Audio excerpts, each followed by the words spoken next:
Thank you guys for clicking on today's video. So before we get into it, I just want to say don't forget to leave a like on the video, hit the thumbs up for sure. It helps support the channel, and consider subscribing if you're not already subscribed. I'm trying to hit 5,000 subs before the end of this year. I know we can do it. So thank you guys for all the love and support, and yeah, enjoy the video. Jaden, I thought you had an ISF. Yeah, that is it's gone. You have some explaining to do, my guy. Oh, I do. And I do think that this car is definitely a big change in the ISF. And I know I said it in the last video we had together. We did the review of the ISF, and I discussed about selling for an RCF, and I really thought about it, and I think I made the right decision getting this 2016 Lexus RCF, and it has been a lot different than the ISF. So with all that said, today's video is going to kind of be like an owner's overview. As you guys know, Jaden just picked this thing up, and it is 3 days ago. Yeah, and we're already filming it.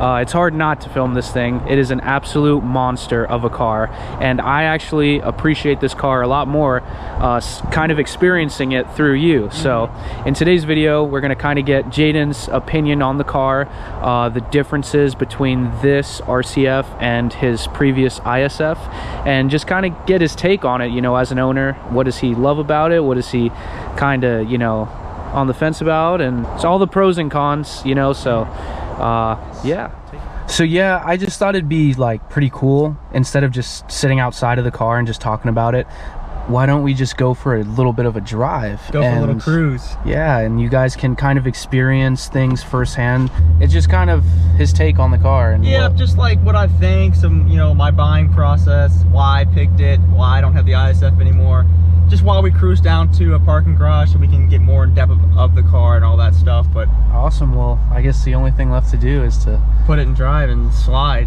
Yeah, and freaking slide. And slide, yeah, and slide. You know what I mean? Takeover? Takeover. This ain't ever going to a takeover, I'll tell you that. Yeah, but the materials in here, like now that we're actually sitting in the interior, yeah, they are really nice. I do notice that the materials in this car compared to the ISF has just been a big upgrade. The carbon fiber, the ISF had carbon fiber, but this is dark carbon fiber. It's got Alcantara on the dash, Alcantara on the center console, Alcantara on the doors. These seats are amazing. These are probably my favorite part of the car, are these seats. I think they look beautiful. I think they're beautifully designed. And that's probably my favorite part about this car, honestly. It's just the seats, yeah. Just the styling of the seats. And me as a Lexus guy, I mean, you can't get much better than this. No, I do have to say, like, experiencing the ISF a little bit, the thing that it was lacking, I'd say the Achilles heel of that car was just like the interior. Oh yeah, for sure. It did have some really nice, like, half Alcantara, half leather seats, but just all the technology in it was really outdated, and you know. And that, like, per se isn't a bad thing, but with this car you really like appreciate the modern amenities that it has compared to the ISF. And I do notice the ISF was more of a track focused car. I know a lot of people, you know, say that about the RCF, or the RCF has a lot more body roll. The ISF literally felt like a race car for the streets. It was very capable in the corners. It was very rough. The seats were more, you know, buckety and control, like, you know, they held you more. These are more comfortable seats. They're still firm, and the suspension's definitely not like an LS and soft, but it is a lot better than the ISF, a lot smoother, a lot more daily drivable compared to an ISF, which is funny because it doesn't look like it's more daily drivable than an ISF, but it really is. Do you think it's more like user friendly than the ISF because it has a lot more modern tech and features? I would say yes. It just depends on what you're looking at, like, perspective wise. Like, if you're an old guy and don't know how to use this stuff, I mean, you know what I mean? It's like, your ISF's probably easier. But user error. Yeah, but I mean, like, if you're just saying, like, it has easy, like, better tech, like, okay, I can have Bluetooth. I mean, the ISF had Bluetooth, but, like, okay, it's got a screen here, and I can look at all my stuff in here, and, you know, it's got a G meter and my gear position, and, you know. I like how it's half analog and then half digital. Oh, yeah, I agree. I think that's really cool, and I like the speedo that says F on it, and it's just, it's overall, it's a really, really, really cool, unique car, and I really have enjoyed owning it so far. As you guys heard too from the startup, it starts up pretty loud, and once you get on it, it opens up, but just cruising in it, it's really tamed. Oh yeah, and this exhaust isn't the stock setup. It does have a resonator delete, so it is basically a little louder than stock. I think it sounds perfect. I think it kind of reminds me of the sound of an LC500, which is, again, one of my those exhausts are the sound on the LC500 is insane. But coming from me, the LC500 is one of my ultimate dream cars. I think if I ever had a lot of money, the LC500 would be what I would want to be in. Besides an LFA. Well, yeah, besides an LFA. So let me ask you, how do you like the coupe compared to the sedan? Because that's the difference. Yeah, that's a big difference. And I think that the coupe has some pluses and some minuses. I think the pluses of this car, I think the looks. I really like the side profile of this car a lot more than the ISF. I think the ISF was sleek, but I think it wasn't as sleek as a coupe, obviously, which I like that. I like the front end of this car more, but that comes with it being newer. The GSF has the same front end as a sedan. Actually, the GSF front end, in my personal opinion, looks a little better than this car. But there are some drawbacks. I mean, when I go to look over my shoulder, I can't see. Like, there's this big pillar that blocks my sight. You know, it's a lot less visible, which, again, me, you know, I didn't really think anything of it at the time. I was like, oh, I don't really care about visibility. I want, you know, a newer F car. I don't want something, I want RCF and this and that. But actually, after buying it, it's like, yeah, it does kind of bother me in some senses when I'm on the highway and I can't do this. It's a little bit of a blind spot. Yeah, and it's kind of sketchy because I don't want to wreck my car. I like this car. Right. You know? It's just what comes with a coupe. As you guys know, I drive a coupe, so it's the same exact thing for me. No visibility whatsoever. So you really have to double, sometimes even triple check. Like, oh yeah, you for sure do. So you'd say the visibility is like the biggest difference between the sedan. Oh yeah, like just like sedan and coupe wise, yes. But this car, you know, a lot of people say like the ISF can be faster, which it can be because it's lighter. But this car stock compared to a stock ISF, which I had, it feels so much quicker. It really does.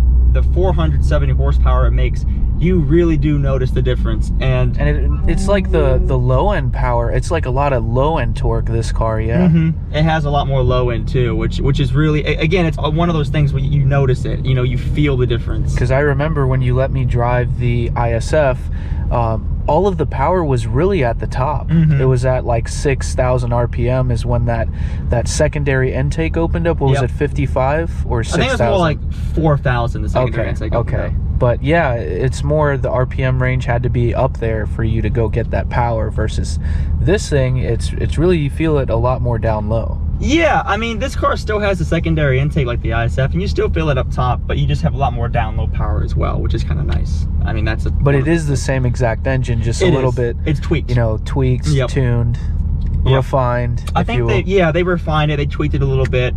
The transmission, again, same trans, but it's tweaked. It feels that 8-speed. Yep, that 8-speed. It is a sport direct shift, just like the ISF, and the ISF shifted fast, especially for its age, but this shifts quicker and better, and I have noticed that. It is super smooth. Oh, and it is smoother too. Oh, 100%. But I think it just shifts a lot faster, especially in like the Sport Plus. And the cool thing is when you switch it into Sport Plus mode, you get that really cool animation. That's pretty sick how it has that digital kind of display of the Lexus engine changing colors, and it's just a cool little detail that this car has that the older, you know, F car doesn't have. Oh yeah, and it is, again, those small things that you really start to appreciate with a car like this. Let me just ask you about like pricing. How much did you pay for this, and do you think that you got a good deal on it? So in my personal opinion, I kind of bought this car at a whim because I did sell the ISF wanting to get into a little bit more of an expensive RCF with a bigger payment, obviously. But then this one came up, and it came up for $30,000, and I looked at it and I was like, oh wow, that is really, it was a 2016, and I was like, okay, I can get into this RCF for a lot less than I would get into an RCF for like a lot more. Basically, I bought this car because of the price, but again, it was cheap because it has higher miles for the year, and it also has some paint imperfections. But in my overall personal opinion, getting a car like this for $30,000 versus the other RCF I was looking at, which was $38,000, and that wasn't even out the door. Probably it would have been 42, $43,000 out the door, with included 80,000 miles on it at that point anyway. I could got this for more than, you know, 10,000 less. Actually, it was 12,000 less with 20,000 more miles and some paint imperfections and a year newer. I had to go with this car. I think you got a really good deal, because from what I've seen, I'm not a F car, you know, market expert, but as in terms of RCFs, I see these things going for like 40s, yep, upwards to like 80s, depending on like the year, the spec, and the spec and the packages too. This car doesn't have the performance package. It actually is a little bit more of a base 2016, so I don't have the TVD, which is like the torque vector and diff, which again, for me, I'm kind of happy I don't have it, because you have to replace the differential fluid, and all my money went into this car right now, so I'm kind of saving to, you know, do my maintenance. I want to do my transmission fluid change, and I want to do my differential fluid change anyway. This does have the LSD, Torsen LSD, like my ISF did, but if I would have had the performance package with the carbon fiber roof and carbon fiber wing, I would have had that torque vectoring diff, which is a lot more moving parts. People say a lot more can go wrong if you leave the fluid in it for too long, stuff like that. So okay, I think for now, you know, this is more of just an entry-level RCF. Right, that you'll probably own for maybe 2 or 3 years. Probably, and then, yeah, 3 years, yeah. You know, I think it's a really good step in the right direction of what you're really wanting, which is more Lexus cars, which is unbelievable. Yeah. I don't know why. I was going to get actually a 5.0 Mustang, but again, as you guys know from the last video, I had the ES before, and then the LS F Sport, and then the ISF. So I've had 3 Lexuses before this car, and I just couldn't see myself getting into a 5.0. Even though like the 5.0s are cool, I just am a sucker for it's a mainstream kind of car. There's a lot of stigma, and I don't have anything against, you know, Mustangs. I really like the I like the look of them. They look amazing. S550s. It's one of my favorite Mustangs, to be honest. But yeah, just I couldn't really see you in one either, to be honest. This is my 4th Lexus and my 2nd F car, so I think I'll probably be sticking with the F division for a long time. Again, and it's the quality. Like, I've been in BMW M cars, and I've been in the AMGs, and I've been in the RS Audis, and I'm sorry, and this is just my personal opinion, the quality and the materials used in these Lexus F cars, just, I don't, nothing else is like it. These are cool. Lexus GS 300. I actually like these. Yeah. The 3-liter inline 6. Yeah. NA2JZ. These are becoming pretty popular in the used market. I was always wanting to build one of those. I think they're really cool. I still to this day want to build a 1JZ GTE IS300, a first gen, but they're just so expensive now. I just can't justify buying one of those. I've owned 2 of them, 2 first gens, but I just, for the prices I was picking them up for, guys, I don't know. I can't. I mean, but then again, what I've noticed, all those old Lexus cars have gotten really expensive and desirable. The LS 400, people are paying more for them. The IS 300, and I bet you money, the SC 300, literally a poor man's super right now, is going to be expensive too, because it has that NA2J and the coupe design. Yeah. The one thing I do love about the RCF, and this is kind of like a con, but like a pro for like us car guys, is that these things depreciate really fast. Oh, yo, that's like, so it's insane. No, they do. And here's the thing with that. So like, compared to, let's say, an ISF or a GSF, which are the 2 other F cars besides the LFA, and I will say that this car is the cheapest, like, depreciating F car out of all of them, because of the fact that they made more of them. I just think as a new car, it's not a good price, but as a used car, it's great. I like the track edition though. I hate to say it, but me being me, I would pay the $100,000 for a track edition RCF. I really would. But that's just me though. I'm a Lexus guy. Like, a lot of people that are more versatile to anything, they wouldn't pay that much money, you know. But I totally would pay $100,000 for an RCF track edition. I really would. And honestly, like, with this car, and keep in mind, guys, the ISF is going up. They really are going up in value, and they're going up in value a lot. And I think a lot of people that have them see this, and they're either holding on to them, or the people that are saving for one are trying to get into one quicker, because they are going up. And when this car goes down in value and gets cheaper over the years, the ISF is going to become one of those cars, in my personal opinion, it's going to be the collector Lexus, really. One of them. Yeah. So it's one of those things. And also, one of the cool things with this car is there's the rear wing that comes up. Oh yeah, we didn't even touch on that. Yeah. Guys, this car has active aero. Yeah, this car doesn't have a fixed wing. It has like a wing that sits down low, and at a certain speed limit, it comes up. And comes up at 50 miles an hour. Or it'll come up if I put, like, if I was at this red light, wings down, and I just floored it, it'd pop up. Yeah. Even if I didn't hit 50, it'd just pop up, because it senses, okay, the car's being driven hard, wing comes up. Now, if I'm just cruising, and I hit 50 miles an hour, it'll come up 50. And then it goes down at 25. And I'd like to think that Lexus, you know, being the brand that they are, they didn't just do that for like styling, and there's actually some type of functionality behind it. It offers some type of, you know, drag or wind resistance, you know, and I'm sure they've like wind tested that, and it's just super cool. I think it helps with a little bit of downforce at higher speeds. Yeah, like I'd like to think so, because, you know, the Japanese, they think this way. They don't just put, you know, stuff on cars that. Except for the vents on the side of this car. Oh, that I gotta knock this car for that. The ISF is the same thing, but yeah, it's got those stupid. I mean, I love the look of it, but they're not functional. I mean, yeah, that's my one thing with this car. Well, I have like a couple little like nitpicky things, but like that's one of the bigger ones, is that like the vents on the fender vents are not functional. I'm sure that, I was telling Jaden, I'm sure that they make some type of fender liner that allows, you know, those fender vents to be functional, but maybe I haven't looked into it. Just from factory, it's like they could have just, you know. But we're in a parking garage now, but I'm sure you guys can hear like the V8 echo a little bit more.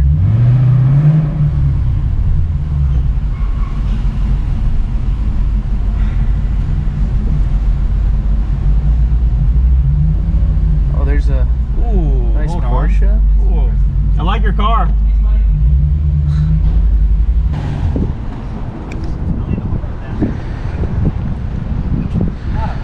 We're downtown in the city, so it's extra hot, yeah, but it's brutal. Yeah, but we do this for you guys. You know what? Let's show them that that active arrow we were just talking about. Okay, that's there. So here's what it looks like down. Sits flush.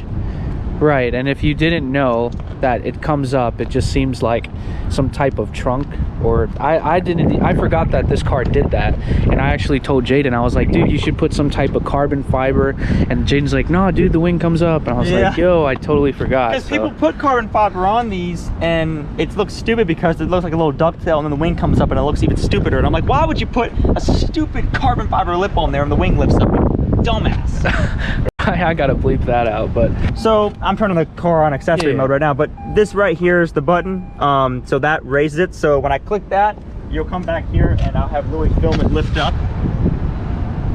There you go. And I think that is probably one of my favorite things about this car. It doesn't lift up all that much, only maybe like 2-3 inches. Yeah, but there are actually extenders you can buy that people sell that you put under here to make it lift up more, and they say F on them.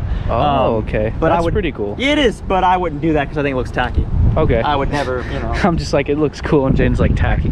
But no, I like it. I think it adds flair. Now, does like the other RC models have this, or is it just the F? It's just the F. And I was talking to some of the salespeople at Lexus, and they were telling me that some of the RCFs didn't come with the wing. Now, I don't know if that's true or not. Yeah. I mean, they're salesmen. Because you're talking to a salesman, so. I mean, they might know, but you know, I mean, I don't know. I thought all the RCFs came with the wing like that, but I was told otherwise, so I was like, Yeah, let me just show you guys a little bit of the interior. Like, here are the seats that we were talking about. That was the best part of the car. As you guys can see, it has like a lot of two-tone interior with the black stitching on the red leather. Yep. And here's the carbon.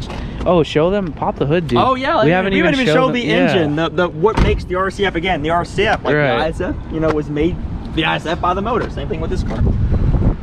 So this is the 5-liter V8 from Lexus. Again, this is the same motor that was in the ISF, but this one has been tweaked a little bit to make more horsepower. Same with the transmission. It's that same ASIN transmission that Lexus uses, the Sport Direct Shift 8-speed, and it is again tweaked so it shifts a little bit better. And I have noticed that, and this does make more power, and I can feel the difference. And also, what's cool about this car, which I think you noted on the ISF, is the intake manifolds are shown and they're blue. Yeah, that's not the engine cover. That's the actual intake manifold. That's probably my favorite part of this engine. It just goes with the blue F logo so well, and it's a nice little touch from Lexus. And also this chassis bracing right here. It's stock, yeah. That's crazy. And what's really cool, I think, like, again, I wanted, like, if I had the perfect RCF, I would wanted it to be blue because I think F and blue go together. And yeah. if I was to spec out this car, I wouldn't have picked the red interior. I would have gone either white or black, but most likely black interior. Yeah, but I do like the spec. It's definitely not a bad spec. It's a good like entry-level RCF to get into for a couple years, yes, and then I agree. you know, move on. So this is really just a transition car for you, but it's a really good car, really good transition car, and you got it for an insane deal. I think the main thing here,